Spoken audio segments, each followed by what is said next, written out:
with Kyle Tucker with The Athletic, and then go to Daryl Bird. Go ahead, Kyle. Yeah, Orlando, welcome back. What to you was sort of the secret sauce? Everybody's excited that you're back because people obviously want to sort of recapture the glory of the first 5 or 6 years that Cal was there and you were there with him. What to you was kind of the secret sauce of those first few years and that pretty incredible run you guys went on? What do you hope to bring back now? Hey, Kyle, thank you, man, and excited to be back. I don't know if there's any real secret sauce. I just thought it was a lot of great synergy and togetherness and just finding the right pieces. Obviously everybody knows that this year was an abnormal year with everything that has transpired. And so, I think that's an offset of what's normal and trying to get back to doing the things that we've done and that Cal's always requested of his kids and of his staff to get back to working really hard and working together and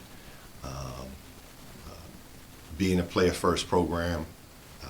So we're looking to do all those things and just hit the pavement and trying to find and identify kids that are going to want the pleasure of the pressure, which is what it is being at Kentucky. You got to be able to want to take on that challenge, live up to that challenge, and allow us to push you through so that you can go out and shine and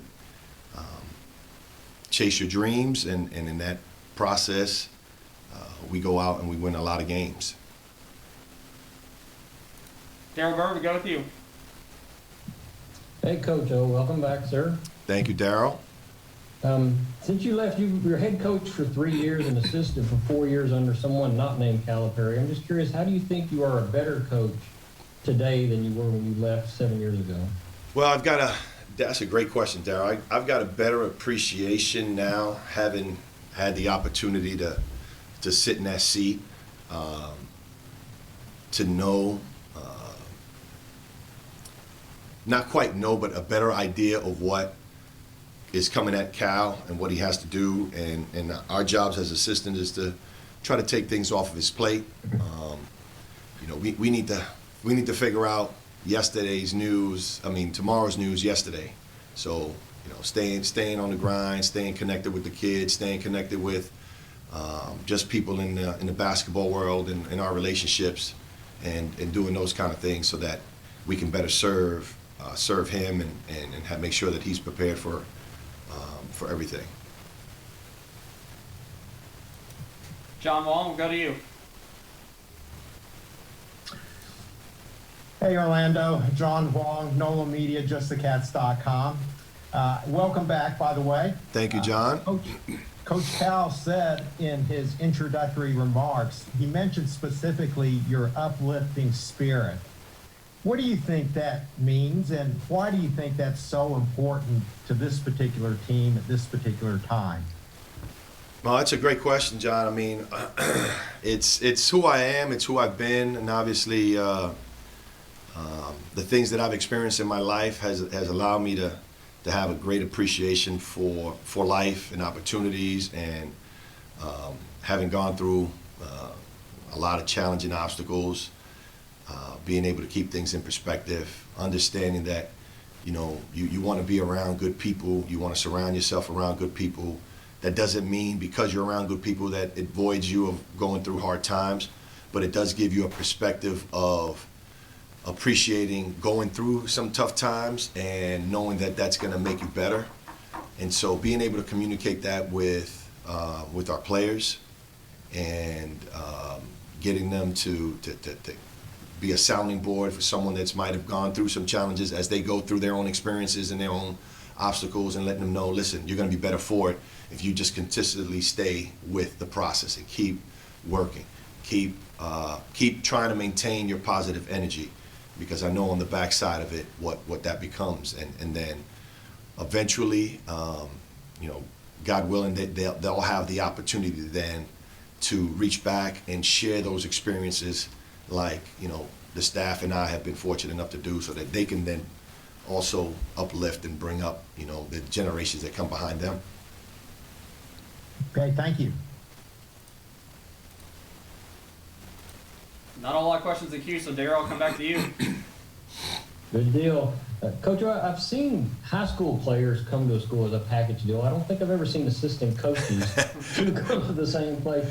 Was it a package deal? Was it independent decisions? How much did Coach Chin talk to you about what to expect once he got here and all that stuff going, how you guys ended up here? Daryl, that's unbelievable perspective, brother. I mean, you're like, I never thought about it in that way, because obviously Chin and I are great friends. We're great colleagues.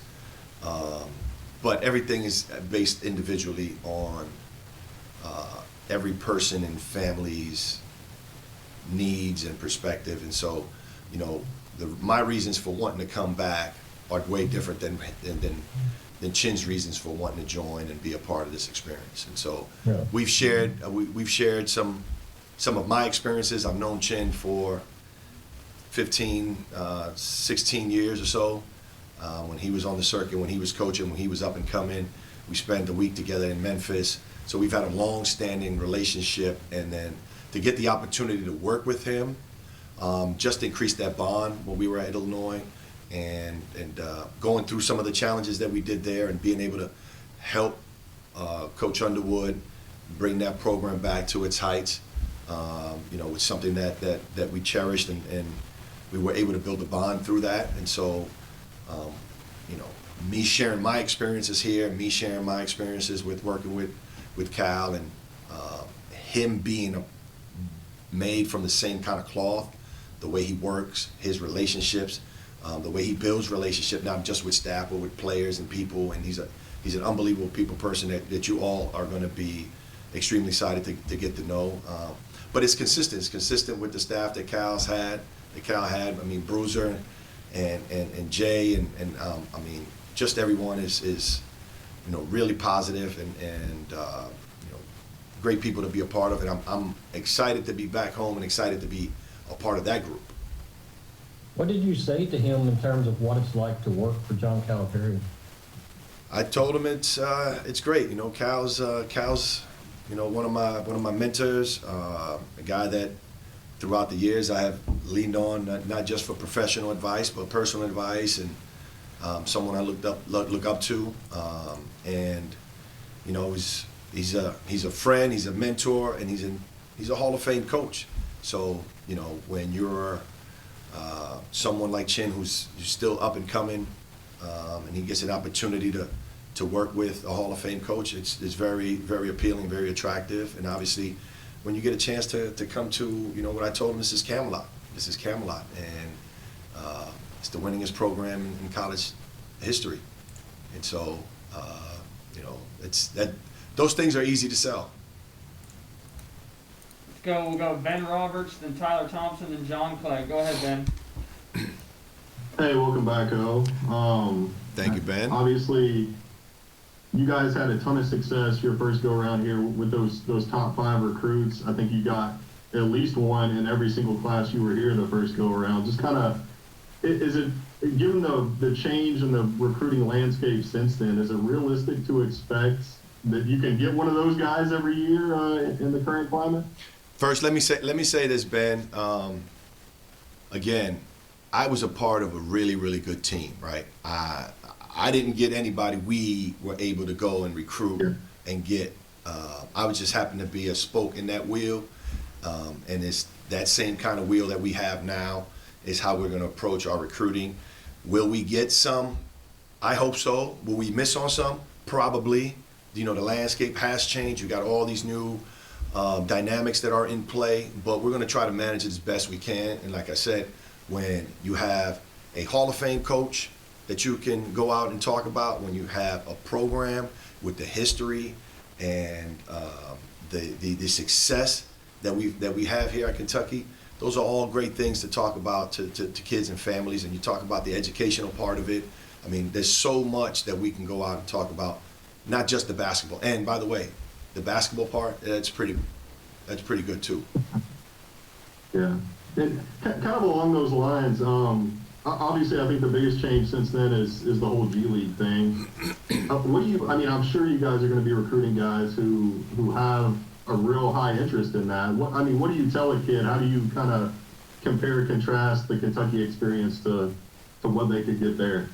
It's different. You know, the kids that the G League and those the pro leagues are going to target are very talented, but you can't use a brush to paint all of them. Each individual family has different circumstances that they have to weigh, and what experience they're trying to go through to try to get to their dreams. Some families are going to want the educational piece of it. Some are going to want the value of sacrificing and playing on a team and playing and competing with other really, really good players, and then getting to an NCAA tournament, making a Final Four run, and potentially a national championship. There's extreme value in that, right? There's also extreme, there's an unbelievable experience that happens when you go through that you can't put a price on. And the kids that have been here and have gone through that, those experiences are going to outweigh anything else that they've ever done in their lives, because it's special.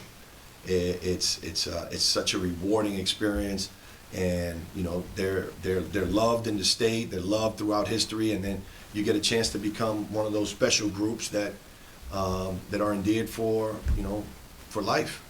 So it depends what the families are going to be wanting to experience, and our job is to try to communicate how special that experience is when you come to a place like Kentucky, and you do the things that we know and we think that they can do by coming here. Tyler, go ahead, and John Clay.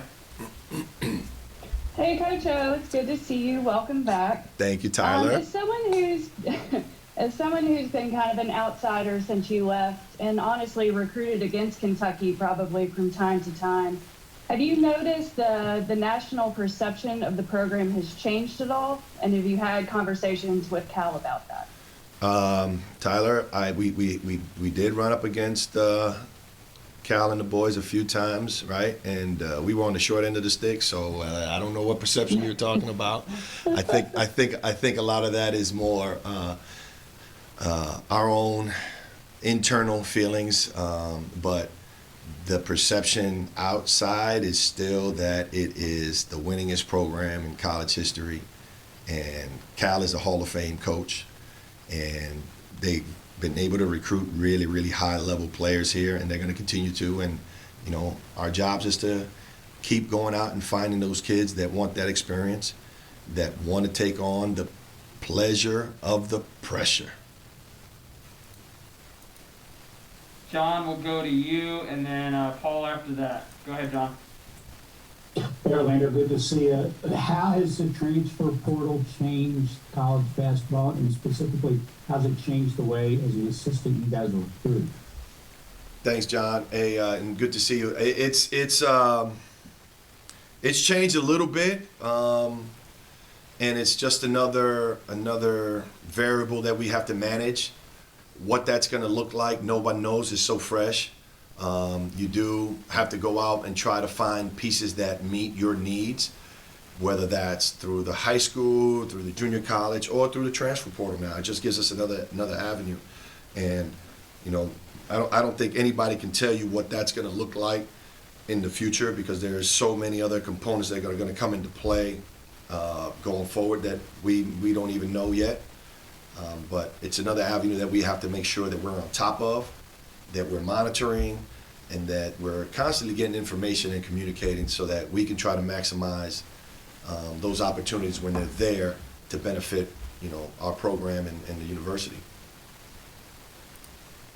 Guys, we got a few more minutes here before we get Shannon in here. We'll go with Jeff Drummond. Hey, Orlando, Jeff Drummond from Rivals and Cats Illustrated. Welcome back. Thank you, Jeff. Good to see you. Yeah, you too. I was curious, Cal has made reference after this past season to kind of how the game is changing in college basketball a little bit, and he seems to be embracing a little bit of a different approach than maybe he was using the first time around when you were here. Have you guys discussed anything in the early stages about, you know, the type of player you might be pursuing now versus what you did maybe 10 years ago? What I do know is that we want to pursue the best players in the country, and wherever that comes from. Again, whether it comes from high school, whether it comes from the portal, whether it comes from junior college, wherever they come from. Just trying to find those players that are going to fit what we're trying to do, and that are going to help our program to continue to reach the heights of success that we've had. Daryl, looks like you're the one with the hand up, so we'll come back to you and see if we got one more after that. All right, thanks, Owen. First it was COVID, the lockdown, then it was the worst season in a century, and then the tragic death of Terrence Clark. Long before basketball, how do you guys, the adults, I mean, we call them kids or young men, looking up to the grown-ups to see how do we get through this? Where's the other side? What can you guys do as assistants? Well, obviously is you could try to spend a lot of time with them, be there for them, talk them through, be honest with them, because a lot of this stuff that we were all experiencing as adults, we have no idea. None of us around for the last pandemic, at least. So, you know, we hope, yeah. And if you were, you're pretty special. You're pretty blessed. But just trying to help them, educate them that as much as possible that, you know, whatever you may be feeling as you may be going through this, it's okay. And people are here to be there with you, to walk you through those emotions, to walk you through those experiences, to walk you through and your family through whatever challenges they may be facing. Because we were all facing them. We were all going through that. And it's bigger than basketball. It's bigger than one season when you're talking about an experience that's life and death, and it impacted the entire world. So you hope that it gives you an opportunity to introduce, for those that may want it, a little bit of faith, and to help them deal and manage with all the things that they're going to be going through and have gone through. Thanks, Owen. Good to see you again. Good to see you, Daryl.